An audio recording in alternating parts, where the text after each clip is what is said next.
You're watching Buzz with Jess Lujan. Merry Christmas again. We're back. My in-studio guest, Governor Eddie Calvo, Governor of Guam. Governor, we're back. And hey, before I want to talk about Christmas, I'd be remiss if I didn't touch on the importance, of course, of our mass transit and the users of our mass transit and the situation they're in. Yeah, I think that's important. We've done a credible job, our administration, getting the resources to agencies to provide services. In the past, we had the personnel, but not the support equipment. Now we're in a situation where we have the equipment, similar to what we're having in DPW, where we have all this road paving equipment, but the legislature took out the $2 million for asphalt. So similar situation. Can't do much with paving. the budget there.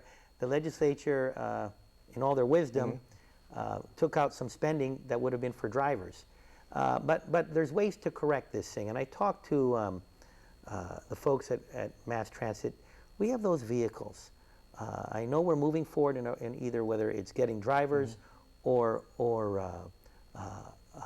a company that are outsourcing this service for using these vehicles for transportation.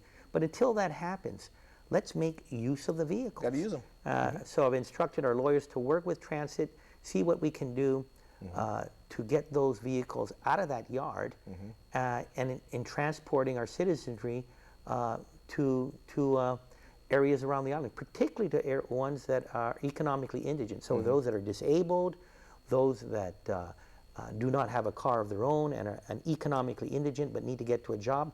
I told them to focus on that. So we're trying to break through all this bureaucratic red tape and get these vehicles out to the public and make use of them to provide transportation services to our people, particularly our most needy. Fantastic. Now, tomorrow, of course, is Christmas Eve. Christmas in a couple of days. There's a lot of programs, the government house. I mean, a lot of things going on. What's up for Christmas, Governor? Well, first of all, there's a lot of things. I'm inviting everyone up to Government House. We have the lights on. We've had thousands of people come in there enjoying it. The beauty of Government House, the beauty of Guam, the beauty of the lights. Couples, families. Some of these people have been living in, they've been in Guam all their lives, but they've never visited the governor's residence. This is an opportunity to go there. And of course, on Fridays and Saturdays, they have entertainment inside, and we serve Banelas Dago. So please, people of Guam, enjoy the lights, enjoy the People's House. There's many other things that are happening. We've had ribbon cuttings for paved roads in Malesu, bus stops. There's going to be a ribbon cutting shortly before the New Year's for the Farmers Co-op. Yep, that's and right. there's so much more things that are happening. So with that, I'm asking all the people of Guam to go out, enjoy all the blessings that the good Lord has placed on us living in this paradise island. But then at the same time, I'm cautioning everybody as we're partying, do it in moderation, especially if you're driving. So when it comes to imbibing in the holiday spirit, make sure it's done moderately, especially if you're driving. Have a designated driver. Have a designated driver. And also in these times of joy and festivity, there are also those that are in this community that are hurting for whatever reason, whether it's a loss of in their family, a death, maybe some issues within themselves. Or they just can't be together for the holidays. Or they're separated from their loved ones. And these are the folks that need to reach out. And so, be thy brother's keeper. Go out there and lend a hand.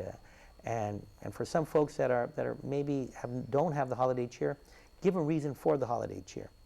But for some of you folks too, make use of the services that are available. We have the holiday helpline as well that's available for those that are having a difficult time. And so with that, I'm asking any one of those who has some issues, they want someone to talk to, they need some help on something, and whether it's someone, a shoulder to cry on, someone who may have answers towards some of the services that they may need, give them a call. Or if it's you just need someone to pick you up from a party and you're not able to drive. So the number is 647-8 8833. 647-8833. This is the holiday helpline, and it's just one of the ways that we're looking at this community to help those to get through this holiday spirit with a cheer. And if you need a little help there, and you need a shoulder there to be with, we're there for you. It's just somebody to talk to. Yes. You know, somebody to talk to. And someone's always there for that, and of course the holiday hotline is activated for that reason as well. Yeah, no, this is fantastic, Governor. I know next week you'll be with me as well. We'll be talking, of course, about the things happening for 2016. You give us a rundown on that, pretty much a mini State of the Island address, if you may. But yeah, one of the other things, I want to go back just a little bit. A couple of weeks ago, you met with the folks that were involved, of course, in protesting and making sure that our environment is safe and all that. And most especially, they were marching, not necessarily in protest of you, but just because you're the governor. Sure. They protested. Of course, they're not in favor of the proposed culvert down in Tumon. I know you invited in, I guess, some of the leaders and some of the folks in there to talk to them. What was that conversation like? Well, first of all, I was so proud. You know, I've always been an optimist. I'm always an optimist about the future. And when I saw so many young individuals there, some of them teenagers, some of them I think even preteen, that were out there to be activist minded on something so important as our environment, because we have been blessed living in this beautiful tropical island. So with that, it was an opportunity for me to get together with them, to first of all show them how proud I am of them, that they are so focused, especially on a Friday afternoon after school. I mean, a lot of teenagers would like to do other things. Somewhere else. And here they were at Adaloop, showing their deep concerns about this project in Tumon and their concerns about what it potentially can do to the environment. I gave them those assurances that that you have an ear that's listening to you and a heart that also sees the importance of this environment in terms of keeping it safe and sound for not only this generation, for generations to the future. And I will be working with GITA, with GVB, with the stakeholders in Hotel Row, but as well as those folks that are, whether they're professional scientists or activists, or those that just care about what the impacts of any type of development or mitigation effort in this flooding problem. So the good news is I gave them that assurance. I talked to the folks at GITA.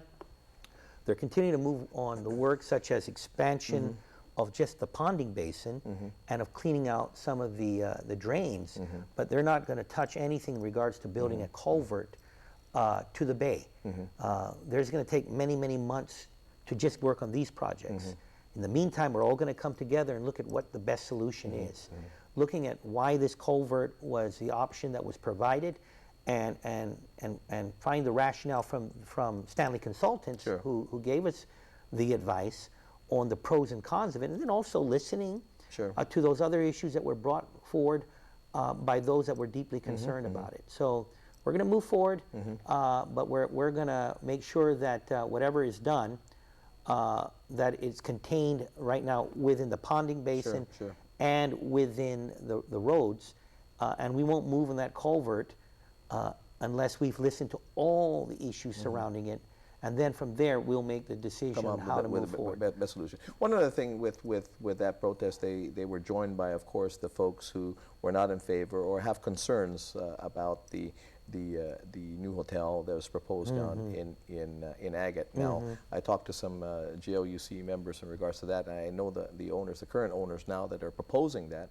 they bought it with the zoning already. Now, one of my main concerns, of course, is the infrastructure that may not be in place, the water problems. We remember years back when I think it was the condominium in Manguilao, and then the folks had their water problems over there. Now, there's not much we can do in regards to the zoning, but I know Senator Morrison sent you a letter to intervene in a sense in regards to that concern. Yeah, I think, you know, that's why we're moving forward in Imagine Guam. Yeah. The Imagine Guam strategic plan is really from the input from the community. And it's to look at Guam not just now, but how we project to see Guam in 50 years. And these are areas where we even delve on development and how we would like to see our island development. One thing about the South, if there's one area that has kept what the identity of Guam is, our Chamorro culture, the beauty of the island, because of its relative non-development, it's kept that consistency how things looked in the past. And so with that, as we move forward, how the South will move forward as well. Now, and I think that's important because at the same time, we want to see economic development. Sure. We want to see the villages in the South prosper. We want to give them the necessary infrastructure. And that means giving them job opportunities. A hotel would do that. But also, again, there's got to be that balance. And this is something I look forward to in the coming weeks and months to discuss with Senator Morrison and the stakeholders in the South as well. That's right.